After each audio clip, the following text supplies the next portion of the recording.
This episode of the Ask the Masters podcast is being brought to you by Genesis University. Welcome to this week's episode of the Ask the Masters podcast. On today's episode, I sit down with Lauren Stack. Lauren has been the managing director for Genesis and the Society of Water-Shaped Designers since its merger with the National Swimming Pool Foundation in 2016. On today's show, we explore a little bit about what NSPF does in terms of research, science, and bringing people to water through the Step Into Swim program, as well as drowning prevention and overall water safety. Hello, and welcome to the Ask the Masters podcast. This podcast is dedicated to discussions about the design and construction of water shapes. The hosts of the show are all certified SWD Masters who represent the leading builders and designers within the water shaping industry today. I'm Lauren Stack, the Managing Director of the Residential Division for the National Swimming Pool Foundation. And what that really means is I run the Genesis business line and brings education to the builder sector of our industry.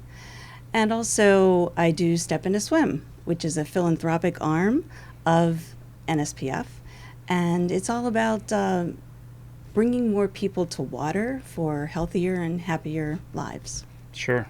Yeah, and we all work in water. I mean, water is our medium. The foundation is kind of involved all around water, and you know, I have the privilege of building and creating and bringing everybody's dreams to life and putting backyard swimming pools in, and so I've really enjoyed the integration of Genesis to the foundation, and you know, it begins to feel more like we've got a greater purpose. You know, it's not just about building really cool pools. You know, we kind of broadened into this new organization where the health benefits of water and really the societal benefits are noticed and recognized. Absolutely. I mean, the foundation for years has funded research, medical research that talks about and has proven the therapeutic benefits of water. And the seed money that happened 10 years ago has now resulted in just a plethora of research that goes on. It's amazing. They publish probably 10 to 12 papers a month on the various benefits of being in water. Just being immersed in water up to your neck does a world of good for your cardiovascular system, and that impacts brain activity, heart activity, and lungs. It's just a wonderful medium. And people are very gravitated to be towards water, to be close to it, to see it. It's very soothing, so psychologically it's good, as well as physically when you're in water. So there's just so much going on. Water is wonderful. Yeah. And could you talk a little bit about the World Aquatic Health Conference and just the, you know, I think a lot of pool industry people are not really that familiar with it still, and that's just an amazing event that goes on every year, and just everything around that. So kind of explain, if somebody doesn't know, they maybe heard the name but don't really know what they do. Yeah, absolutely. We have an annual event. I think we're in our 15th year now, the World Aquatic Health Conference, and it brings together between 400 to 500 people that are involved in our industry, mostly on the commercial side, public facilities, health officials, those that run those aquatic facilities and do programming. And from time to time, we have health benefits track there, which we have some of the researchers that we have funded through the years come in and talk about the benefits of water. It's just something that our industry really doesn't glob onto, I guess, or sell enough. It's very different in Europe, for instance, where health and wellness and water go hand in hand, and much more so than in the U.S. And I've heard that the Canadians are they straddle the two. Yeah, I mean, you think about going to Germany, and the towns are all known for the spa in the town, and you know, it's definitely something that's not been a part of American culture. And just what I have heard, I haven't been able to attend yet, but from the people that I've talked to that have been there, it's not a bunch of people's opinions. I mean, you're bringing in leading scientists, and it's not there's real legitimacy to the classes and to the research that's being done. It's not a bunch of people getting together and a bunch of rah-rah, hey, water's cool. There's actual scientific backing and research in it. Very much so. And technically, there are people that are, PhDs in water chemistry that come and speak and talk about the sanitation but also new technologies that are coming out and that people should know about so that they could, determine whether or not it should be part of their facility. And we also are founding sponsors of the CMAC, which is part of, it's run really by the Center of Disease Control's CDC, but they run the the Model Aquatic Health Code, which obviously NSPF stands behind, so that we can get consistent codes throughout the country. And that, again, is kind of more on the commercial side, the public pool side, but it's very important for the residential folks to know about it too, because it is being adopted, from state to state as we move along. Hello. Hey, Dave. Mike Nance, how are you today? Hey, good. Oh, thanks for returning my phone call. Wanted to get a little bit more information. I hear that you have a new walking tour of Chicago coming up in the, early fall. I wanted to get a little bit more information on that and really understand kind of what you're doing there and, what the goal is with that tour. Yeah, sure.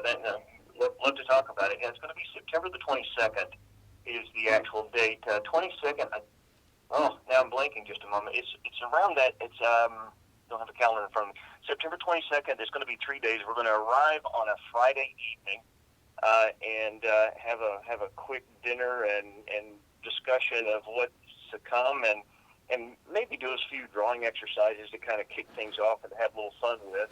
And then on the morning of day 2, have a nice little breakfast, and then out we go. Fingers crossed that we've got great weather.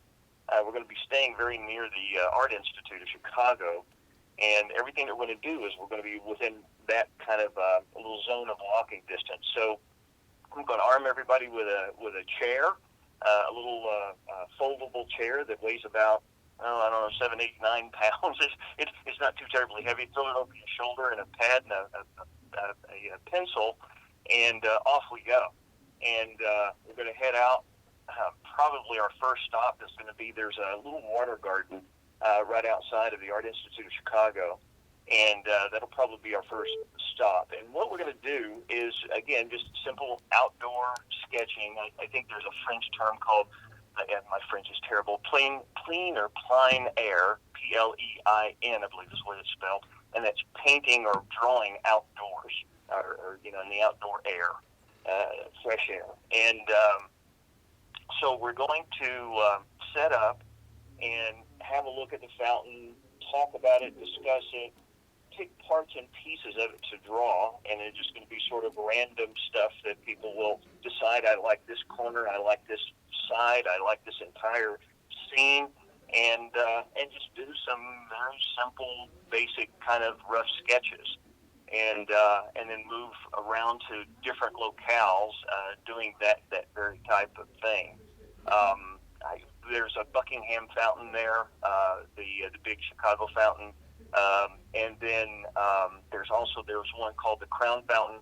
So you can see there's going to be a foundation in water, but yet we're not going to be just going and drawing particular water elements. We'll be drawing anything that strikes your fancy, but it's going to be based pretty much around water. For people that are not familiar with the Watershape Society and the SWD program and the Genesis program that all of the society members have been through, architecture, design, and drawing are integral parts of the core values and the core education that every SWD member has to go through. And so this really seems just like an extension of the classroom where, we're taking it outside into the real world and, and observing, architectural elements that are not necessarily sterile in a book. We're kind of expanding everybody. sounds great. I don't know if I'm going to be available in September, but I'm definitely going to talk to my wife and see if I can carve out that weekend for sure. I've always wanted to go to Chicago, and I've never been. So it just sounds like such an amazing time. It will be. I think it will be a good time. So I hope this is the first of many that we'll have in the future, in the near future. Great. Well, thanks for taking my call today, and look forward to talking to you soon. Yeah, sounds good, Dave. Good talking to you. Take All right. care. Bye-bye. Yeah, and really, it's been a long time coming where the industry has kind of needs to come together a little bit more. I want to touch a little later on drowning prevention and things like that, but it's been a lot more of a part of commercial for a long time. Fencing restrictions and things like that, and healthy water and that. And so, I see as things are starting to come out of the Model Aquatic Health Code, even like the recent, the new regulations around cyanuric acid and the realities that we have now studied, and that's coming out of all of this research, the fact that it's really dangerous stuff. And being in service for 15 years myself, I never knew any of that. And so, it's commercial, but I think as an industry, it's time for us to mature and to realize that, residentially, we need to be able to be delivering healthy water for our clients. I mean, ultimately, nobody wants to get sick if they go swimming. And so the elements that are coming out of this trickle down to everything involved with water.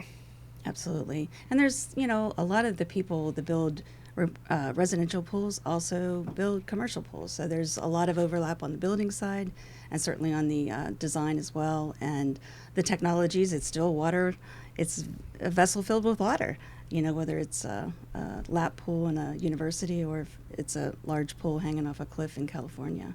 Yeah. And I see it a little bit like like NASCAR. They develop all these technologies, and then it eventually makes it into, the high-end Mercedes, and then, it always trickles down into a Toyota Camry, too.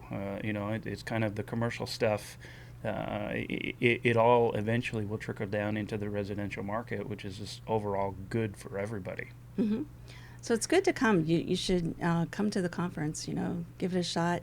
I'm sure that you'll enjoy, the family that exists there, and be part of that, and be part of the conversation, especially on the Model Aquatic Health Code side. Yeah. So let's turn the corner a little bit here and talk about, I know one of your passions is kind of water safety and that. The Model Aquatic Health Code talks about the actual water quality, but there's some other things that we need to be aware of as an industry as well. Absolutely, because we have talked about the wonderful aspects of water, but it can be ominous as well. A lot of people are fearful of water, and a lot of that's cultural. It's generational. If you don't have parents that know how to swim, they don't teach their children how to swim. So you kind of have to stop that train.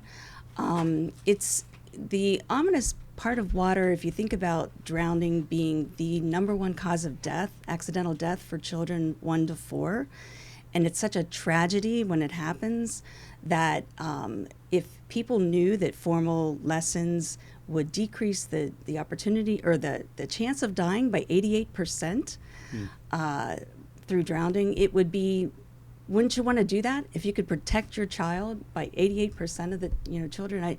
I listened to the stat for car seats, for instance, where it will prevent fatalities by 54%. So it's really important for you to buckle up your child. Sure. No question about that, right? But and of course, if you give birth to a baby, they'll make sure that you have to have that car seat in your car before they'll let you take the baby home. But nobody sends you a document from the pediatrician's office that tells you that your toddler at age 2 should learn how to swim. Sure. And so formal lessons, that's what we're all about through Step Into Swim. We fund facilities that reach out especially to economically disadvantaged children, or that might not geographically be close to water, or culturally be close to water, and try to bridge that divide. And what we found through our research, again, which we've always gone back to, is the magic age is 5. If the industry wants to create true water lovers for life, you have to reach a child before the age of 5, or that's a magic number anyways. They can still learn to swim at 6, 7, and 8, once they hit, elementary school or whatever. But if you can get that preschooler before they have the fear of water that really kind of takes over and maybe keeps them from their full potential, in water, reach them before the age of 5. So we'd like to get, we partner with communities that want to reach out to daycare centers, for instance, who want the children under their care to have exposure to water, which they might not otherwise do, if it was just the families, especially if there's a cultural fear to it, Yeah, and it's really African American families and also Latinos as well. This past summer, my son, his preschool is held on a university campus, and all summer long they had swim lessons. Absolutely. And they had to be potty trained, and so my daughter's still a little bit too young, but once they're potty trained, 2.5 years old, they're putting these kids in the pool every day, all summer long, and it just makes so much sense. Water is scary, and rightfully so, and really needs to be respected. There's another interesting stat. I mean, I'm a father and a family guy, and I heard a stat a number of years ago that when you have a tragedy, that something like 85% of marriages break up with a drowning or anything like that, because the finger pointing and that. And so it's the life of your child, but it's also the Bodie Miller tragedy just happened not too long ago, and it's so devastating to a family to have to go through something like that. And as an industry for too long, the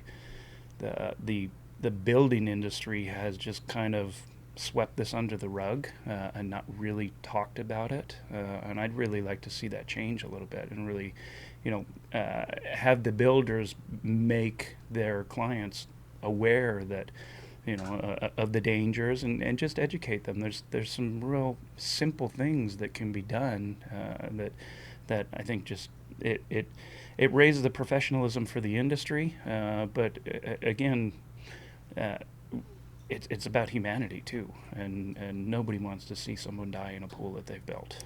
That story really hit home with the Bodie going on the talk show circuit, and expressing his grief with his wife.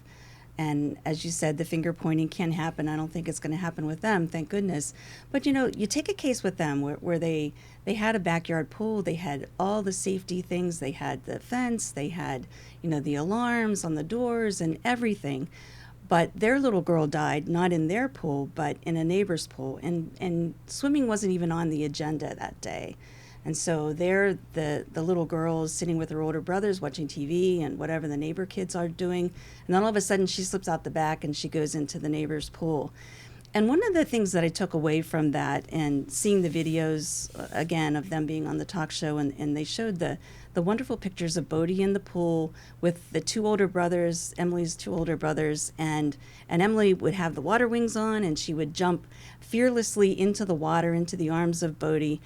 And I would like the industry to consider the fact that water wings are not a safety device. Right. They are a confident building device, and not in a good way, because I think Emily had the feeling that she could jump into that pool and that she would come right up like she did when she had the water wings on. Sure. And so I think that's something that was a huge takeaway to me, and I hope that the industry thinks about that. And really, you just can't just safety things themselves aren't enough sometimes. And in that case, it proved that it wasn't enough at all. And the only thing that really works is knowing how to swim, And if we can get the medical community recognizing that and putting on a toddler, well visit, 2 years old, you hit potty training. Once they've hit that stage, that that automatically their parents are notified that they need to learn to swim. Or the pool builder, if they're putting a pool in the backyard and they know it's for a grandparent, for instance, it might have grandchildren coming, that they have a voucher or at least the name of a place where they teach young children how to swim, so that they have that resource and that they're aware of the fact that they need to do that. Yeah, and just as an industry, I mean, you look at some of the pools that are being built. I mean, we have so much innovation happening in the industry, and this is a conversation that nobody wants to talk about because it's not pretty and it's not fun, and it's the dark side of owning a pool. But if we can, as an industry, really kind of champion these discussions, we're going to come up with intriguing solutions. But without having discussions, those solutions are out there, and there may be innovative products that haven't been invented yet. So I think it's good to really just continue to have these conversations, but really encourage the industry as a whole to start discussing this a whole lot more. It's not a threat. I think that's always been the fear, is that this is a threat, and it's not. We can turn the conversation around and make it a positive conversation. It's so positive, and we bring joy to the backyards, right? We bring joy to families and family memories that last forever. We don't want that marred by a tragedy that we could avert. Sure. In any way that we can, right? Through safety measures, safety covers. Yes, I agree with that. Locks on covers, locks on ladders. But let's not forget about the fact that learning to swim is it, And I'll talk about one other thing, because pools are where we live, right? But pools are really just the gateway to the world of water. Right. If you think about it, if you want to learn to scuba dive, where do you start? You start in a pool, right? And really, swimming is the gateway to a pool. You have to learn to swim if you're going to enjoy the pool. So you have to learn to swim in order to enjoy the world of water as a whole. And we can open that. 72% of the 72% of the earth is covered with water. Why would we ever want a child not exposed to all the things that they could do with water? Yeah, if you didn't learn to swim as a kid, and you're not going to buy a pool as an adult when you have the bandwidth to do that. And so there are positives from an industry perspective along that as well. I mean, if everybody knows how to swim, they're going to be more likely to put pools in their backyard. So it's not as, there is a counter to the negative. And again, I step back and just look at the humanity of it. I mean, who would ever design something I know I personally, if somebody died in a pool that I built, I mean, that would be just devastating for me. You're right, and we have proven the fact that if you don't know how to swim, you'll be less likely to own a boat or buy a pool or, go fishing or kayaking or do any of those things, that deal with water. But also, why create swimmers, right? Mm-hmm. Yes, they will be more apt to buy a pool, and we have proven that out in the industry or through research, but also you're creating your customers now, because if you teach a child to swim, they're going to ask their parents to build a pool in their backyard, right? Or they're going to join a swim team and eventually become a lifeguard. And that is, again, keeping our industry going, because they're sitting and watching other patrons come through. Or they become, from a lifeguard, you might start taking care of a pool and you're a service. So you're creating your next employees, if you will. Your next customers, your next employees, the children of your customers, all of these things that come. So it's short-term and long-term. Swimming is good for our industry. Yep, I agree. Well, thank you so much for taking the time to visit with us today. And Let me just say one more thing. 100% of the dollars that come in to Step Into Swim go out the door to support Learn to Swim programs. 100%. Yeah. The foundation underwrites all the administrative parts of it. So, yeah, it's a great program. That where can people learn more about it, and where can they? To donate, stepintoswim.org. Okay. Simple as that. Oh, you got your own website and everything. Absolutely. Yeah. All right. Well, thank you so much for joining us today. Thank you. All right. Thanks for listening to the Ask the Masters podcast, and don't forget to check out our Facebook page each week on Tuesdays for new episodes of the show. I also want to encourage you to stop by the Ask the Masters Facebook page and invite other like-minded individuals to join us there as well. Feel free to jump into the conversations and even post your own questions. We want to create a community which fosters learning and discovery for the betterment of us all. You can also subscribe to the podcast on iTunes, Google Play, and Spotify. Please be sure to subscribe and feel free to share.